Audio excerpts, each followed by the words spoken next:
Good evening. It's time for a first look at Exodus chapter 2.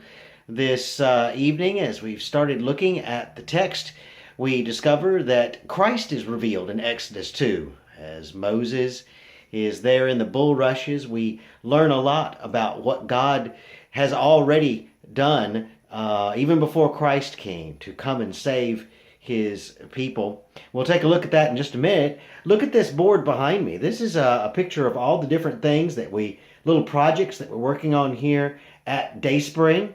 And right over here, we see the first look video, and it's the last thing on my list for today to work on. And so I wanted to get that done before I settled in for the night and put on my jammies. One of the things that we find in Exodus and throughout the scriptures is we find Jesus Christ revealed. One of the main ways that we learn about who Jesus is by seeing him revealed in the lives of different characters in the scriptures. One of the things that we see here in Exodus chapter 1 and 2 is we see Jesus' life reflected in the story of Moses. Moses was a child of a common woman, just like Jesus was a child of Mary.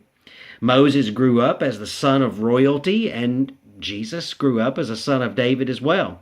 Moses was threatened with death, but escaped through the ingenuity of his parents who fled the king.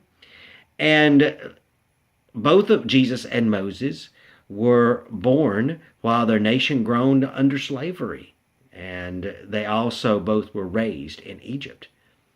Lots of other things will come out in the text in Exodus chapter 2, where Drew will speak, the section that Drew will speak on.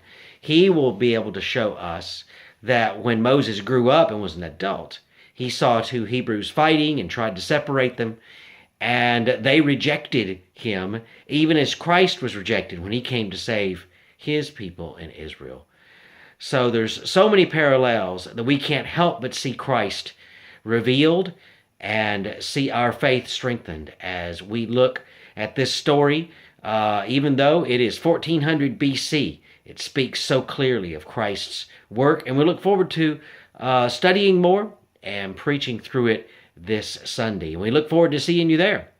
Hope you have a great week, and look forward to seeing you at different events this week and at church this Sunday. Don't forget the men's breakfast at 8:30 this week. The men's breakfast at 8:30. God bless you guys, and have a great week.